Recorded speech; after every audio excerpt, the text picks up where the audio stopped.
Salam Bapak Ibu Saudara-saudari yang saya kasih dalam nama Tuhan kita Yesus Kristus. Kita jumpa lagi. Sampai detik ini pertama-tama kita mengucap syukur kepada Tuhan Allah kita yang sehingga sampai saat ini kita masih dalam perlindungannya. Saudara, pada saat ini kita akan membahas Bible Exegesis atau penjelasan Alkitab. Tema kita adalah iman yang benar yang terambil dalam kitab Kejadian pasal 12 ayat 1. Saudara, Bapak Abraham adalah bapa semua orang beriman. Artinya, imannya adalah contoh bagi orang-orang yang beriman benar. Nah, imannya yang dinyatakan dalam bagian ayat ini adalah yang pertama, hanya puas dengan Allah. Saudara, Bapak Abraham meninggalkan negeri dan sanak saudaranya serta rumah bapaknya untuk taat menurut pimpinan Allah. Dan ia dapat membuang segala sesuatu hanya demi mengikuti perintah Allah. Nah, untuk mengambil prinsip tindakan yang demikian, ia menganggap krisis sebagai hal yang indah. Benar bahwa iman memilih krisis sebagai rumah yang terbaik. Iman menempati reruntuhan di mana tidak apa-apa. Nah, di antara Tuhan dan iman tidak boleh ada sesuatu pun. Iman membuat orang meminum secangkir kesepian dengan rasa manis di dunia ini melalui aktivitas atau fasilitas gerejawi, dan suka memakai jubah kepopuleran dan kemasyhuran serta berusaha untuk menerima pujian oleh sejarah bahwa ia berhasil. Mereka juga menyukai kemuliaan duniawi daripada mahkota kehidupan yang akan diterima di surga. Hal-hal itu terjadi karena hati yang terhanyut oleh duniawi.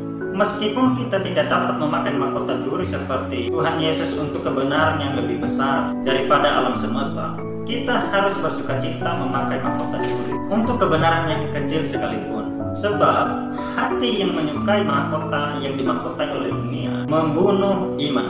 Tetapi sebaliknya, kesendirian dan mahkota duri menghidupkan iman. Kesendirian yang dialami demi kebenaran yang paling kecil sekalipun lebih baik daripada menikmati kepopuleran atau kemasyhuran yang disertai bisnis gerejawi.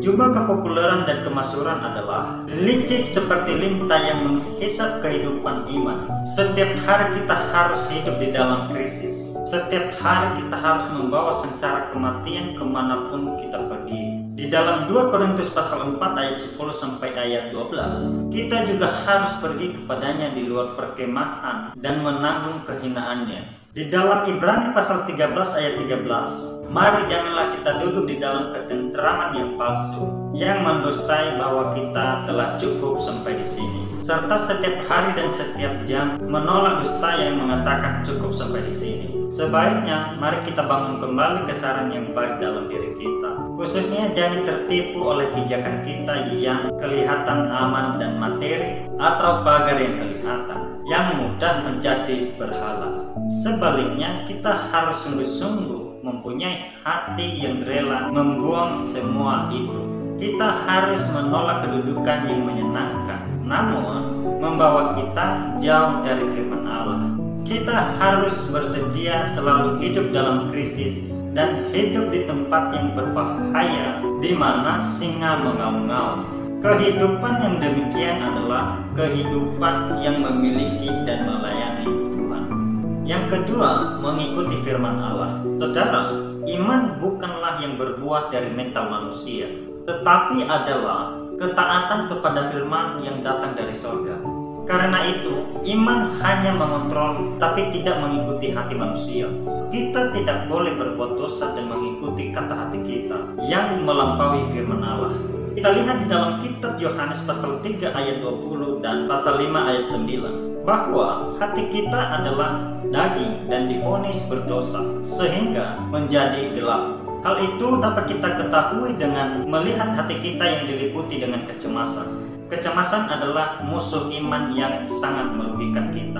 Kalau kita cemas, maka tubuh kita pun menjadi lemah, khususnya ketika penderitaan mental yang sangat kuat. Semacam seriawan muncul di lambung sehingga menjadi tukak lambung. Penyakit manajer atau manajer baru diketahui sebagai hasil penyelidikan dokter-dokter di Amerika. Lambung dan usus para manajer itu menjadi lemah karena kekhawatiran dan penderitaan psikologis. Konon inilah penyebab dari kebanyakan penyakit jantung. Seperti itulah semua hati manusia tidak sehat dan salah berfungsi. Nah, oleh karena itu, kita harus hidup hanya melalui firman Allah saja, dan hidup kita tidak akan goyah. Amin. Kita menganggap diri percaya kepada Allah, tetapi masih goyah karena pencobaan yang terus-menerus dalam waktu yang panjang. Nah, itu bukanlah iman. Ketika semuanya berlangsung dengan baik saja, kita bersikap percaya. Itu bukanlah iman, tetapi hati yang menghina iman. Kita harus terlebih dahulu percaya kepada Tuhan tanpa menunggu sesuatu hal yang membangkitkan iman di dalam hati kita.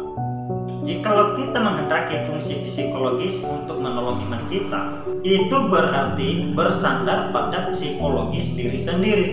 Dan itu adalah dosa yang mempercayai hati sendiri daripada mempercayai Kristus.